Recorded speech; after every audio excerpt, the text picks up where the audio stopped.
there is this very curious phenomenon of, the more that NATO pushes, the more that the United States pushes, the stronger this alternative pole becomes, the stronger that Russia becomes, the stronger that China becomes in leading this. I was just even thinking about how I couldn't even imagine Vladimir Zelensky having any kind of interaction with, forget Vladimir Putin, but even Xi Jinping. That's why it's so ridiculous to attack China.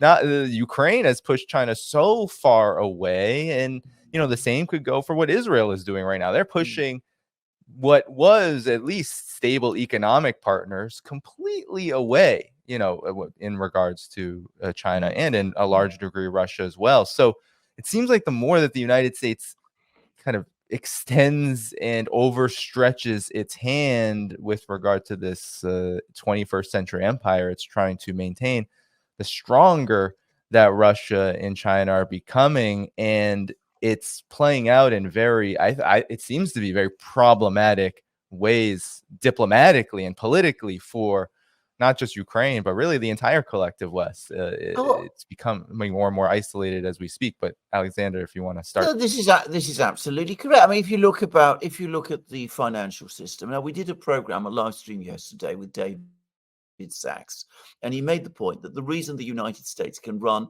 astronomical budget deficits and can pile on debt at the level of $1 trillion every 100 days is because it has the world's reserve currency. So what does the Biden administration currently do? It does everything it possibly can to persuade people around the world that it is dangerous for the United States to have the world's reserve currency, because it abuses the power that gives it, not just in terms of its own budget, but it tries to use its currency to undermine other countries. So the Chinese, some time ago, 10 years ago already, were talking about the need to equalize trade systems, and they were starting to float the idea of an alternative financial architecture, not based on the dollar. Very few people were interested in that at that time, because the dollar seemed to be stable. It served its function. Nobody had any great incentive to change that. Now, the United States has given everybody around the world every reason to move away from the dollar. And lo and behold, the major topic of discussion at Kazan, apparently, is going to be moving forward with the new global financial and trading architecture that the BRICS states, first and foremost China, because that's the key one. They're the people who have to bankroll this and who have to design it. Anyway, that's what they're now going to be talking about when they meet in Kazan. The United States has brought that about. It's made possible what the Chinese wanted, but which had been impossible before. And we see this out all the time. We see this at the UN, where more and more countries are now siding with the BRICS states because they see what's happened here in the Middle East, and they don't like what the US is doing. We see this in the international trade system, where all the sanctions that the US is imposing are now actually acting as a major obstruction to world trade. So that, if you're a ship owner and you want to send your ship to Karachi to load goods there, you don't know whether the port is sanctioned or the person who's going to be supplying the goods is sanctioned, or whether somebody who that person has contact with, further down the line is sanctioned, so that if you go ahead and take those goods, you might be sanctioned yourself. It's chaos. It's absolute chaos, when what the United States above all needs is an orderly, predictable system. And it comes down to this pointless, extreme belligerence which the Biden administration has brought to the conduct of policy. It seeks always confrontation with all its enemies, picking quarrels with its enemies, the people rather it labels as its enemies, both domestically and abroad. The Chinese weren't looking to become enemies. Xi Jinping told Biden at their last meeting, we don't aim to supersede you. That's not what we're about. We want just to be able to trade. We want to get on with you, not to replace you. But the administration doesn't seem to understand that. And exactly as you say, what it is doing as a result is it's making the adversary stronger, and it's turning the adversary or the competitor into an enemy. It's one of the most catastrophic failures of statesmanship that I can ever think of. Oh, you're muted, Alex. And they were warned many times. Going back to the SWIFT, I remember the whole SWIFT incident. Even the Fed, they warned Biden, don't go down this route. But Biden ignored all of them. The Biden White House ignored everybody. Yeah. And it's quite pathetic also to see the Biden administration, the United States, when it comes to China. But I think this goes for the entire geopolitical landscape. But if we just look at China, they'll say, well, China's the one that is not being cooperative. China's the one that won't be fair economically, when the United States has done nothing to present a kind of friendly economic, political, or otherwise environment from which China would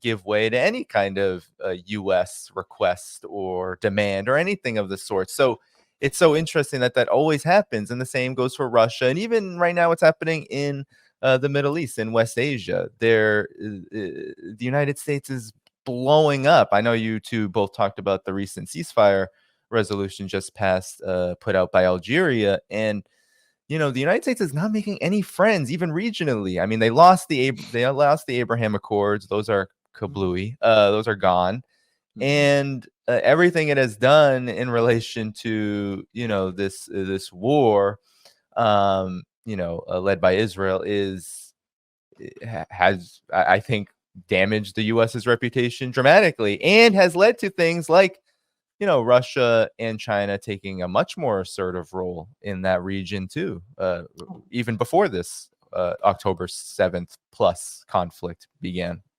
Well, this is absolutely correct. I mean, China is now a major player in the Middle East. When has that ever been true before? When in history has China been a major player in the Middle East? It is now. It is now. And why is it a major player in the Middle East? Because the country that has dominated Middle East affairs, which is the United States, has so completely mishandled them. And it did so again at the Security Council just a few days ago, because they abstained on a resolution, a ceasefire resolution, which, to be clear, they never wanted. But anyway, they decided that they would abstain. And then, having gained whatever goodwill that might have accrued to them from that, the fact that they didn't veto that resolution, they then promptly throw that goodwill away by saying, oh, well, this resolution, which we've allowed the Security Council to pass, it doesn't mean anything because it's not binding, which, of course, is going to annoy all the people in the Middle East who have been lobbying for the resolution, including the Algerians, the other Arab states, the Muslim countries, all of them. So, it's stupid. I mean, what exactly are they trying to achieve by behaving that way? That they've annoyed the Israelis and Israel's friends by letting the resolution pass, but they've not gained anything geopolitically or diplomatically, because they then turn around and say, well, this resolution, actually, we're not going to pay any attention to it. I mean, this is not the way in which diplomacy at this level ought to be conducted. I mean, that ought to be obvious, but apparently it isn't. And the result is that more and more countries in the Middle East are saying to themselves, we don't look to the United States, because the United States never finds solutions. It only creates problems. It doesn't solve divisions. It exacerbates them. It doesn't bring peace. It promotes war. So let's look to the Chinese instead, who have far superior statecraft. And you saw last year, Saudi Arabia and Iran, they went to China, and it was China that brokered the reconciliation between them. And now Wang Yi tours the Middle East. He talks to all the various top leaders there. He's on excellent terms with the Saudis. He's on excellent terms with the Iranians. He's on excellent terms with all the various parties in the Middle East. He even manages to talk to the Israelis from time to time, by the way, just saying. And people look to him. And it's, again, the Biden administration that has done that. And, you know, we focused on the Middle East, but they're doing it in area after area. You talked about China. Americans are entitled, if they wish, to have, you know, feelings of grievance that the Chinese maybe, you know, push the envelope a bit in trading relationships. The Chinese, as I've experienced myself, deeply practical people. They probably understand that. You can sort out a trade deal. No, you sanction them instead. You go around sanctioning Chinese officials. You go sanctioning Chinese companies. You try to stop China from developing, you know, 5G and AI technologies. You try to block China's entire economic development. I mean, that isn't rectifying unfair trade. That is geopolitical oppression against China, which is not going to work. Again, all that it is doing is it's making the Chinese see the United States as an enemy, not perhaps as a trade rival, where it could have been kept. Yeah. And then the UK starts sanctioning China. Oh yeah, Cameron was out right recently talking about cyber sanctions. Yeah, yeah. There was a time.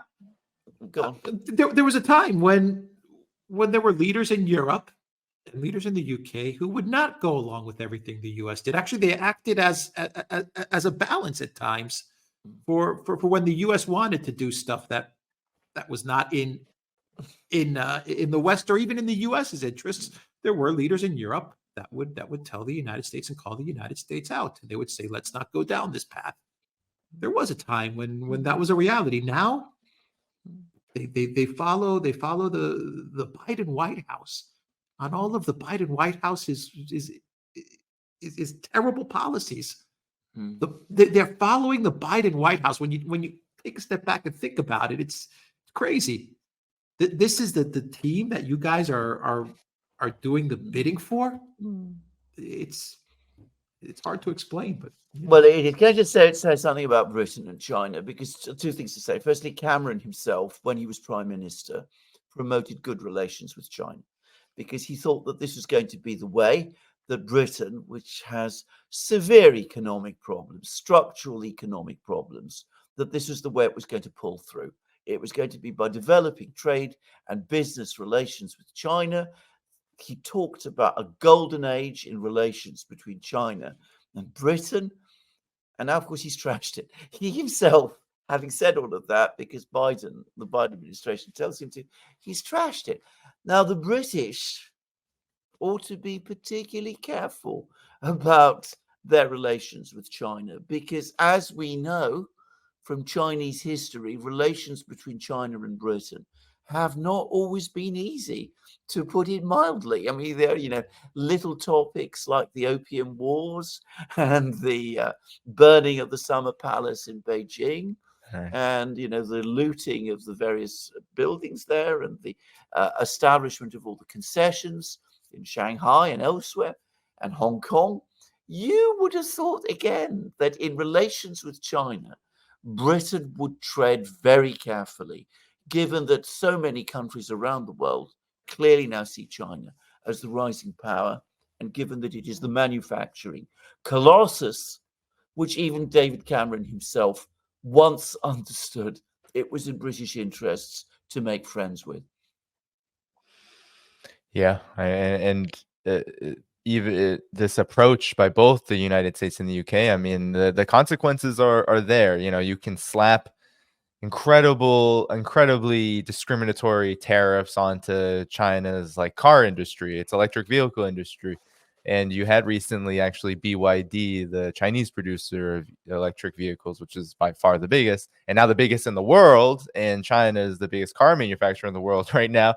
And the United States can't get access to that market. They can't. No. Chinese cars won't be sold in the United States, and it won't benefit anybody because, well, they would be so astronomically priced that no one would be able to buy them. So the United States literally shuts off itself. It doesn't produce any competitive alternative, but is willing to also shut off the primary competitor. And that's, I think, so interesting. It has had such ripple effects to the point where a lot of the sanctioned industries that related to both China and Russia now have brought both these two countries together and allowed them to work out their very congruent and complementary economies together. And now we're seeing the results of it. These two countries are rising together and working much closer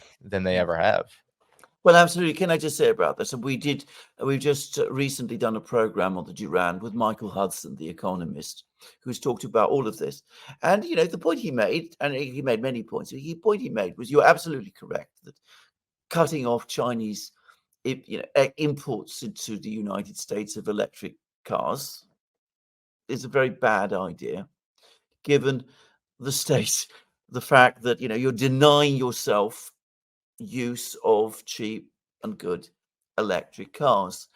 It might make sense if behind a protectionist wall you were able to set up your own industrial electric car industry. But Michael Hudson's point was that this is actually impossible in the United States today, because the entire structure of the economy as it has developed makes that impossible. So you are losing in every respect, because you're denying yourself a high quality product at a cheap price, but at the same time, you're not adding value, because your own industry here would not be able to take advantage of the opportunity that you think exists, because your entire economic structure makes that impossible. Now, the Chinese and the Russians have different economies, but they do have, in some ways, complementary economies and economic models, which, when you actually take a step back and look at them, they're not that different. I mean, both the Russians and the Chinese, for example, have state-controlled banking systems. The banks in Russia, state-owned. Banks in China, the big ones, state-owned. The Russians and the Chinese, big industries, nuclear power, heavy engineering, all of that kind of thing, tends to be state-owned. But of course, alongside that, they have an enormous amount of private enterprise, more in China, because they're much more further advanced in that, but it's starting to develop in Russia too. But they understand that their economies complement each other, and that's bringing them together. But again, coming back to our previous point about the United States facilitating events that are not to its own advantage, the Russians probably wouldn't have gone that way, left to themselves. They would have wanted to balance their relationship with China with a strong relationship with the West, with the Europeans. After all, Russia has long thought of itself as a part of Europe.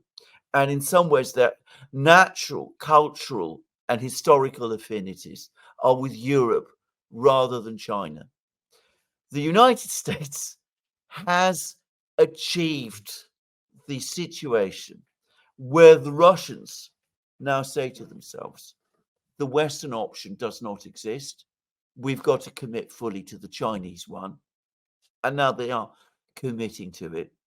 And the really alarming thing for the West ought to be that now that the Russians are doing it, they're discovering that they rather like it. It actually works for them. It works well for them. And they're not all the time talked down to in the way that they're talked down to by the West. I think this is forever. I don't think this is going to change myself. And again, if the intention was to keep China and Russia divided. The US, the Biden administration, has managed to bring them together. Thank you for tuning in to my latest video. I appreciate all of your support. This channel, however, needs your help. I am seeking to make this channel more sustainable in the long term and upgrade necessary equipment to ensure that this work continues onward and makes progress to give you all of the geopolitical analysis that you all deserve. For that reason, I'm asking you to become a member of my Patreon community at patreon.com/DannyDhaiphong. You can find that link in the video description or in the pinned comment below. For whatever amount you choose to give, just know you are supporting independent media that you can't find anywhere else. Thank you so much, and I look forward to the next video.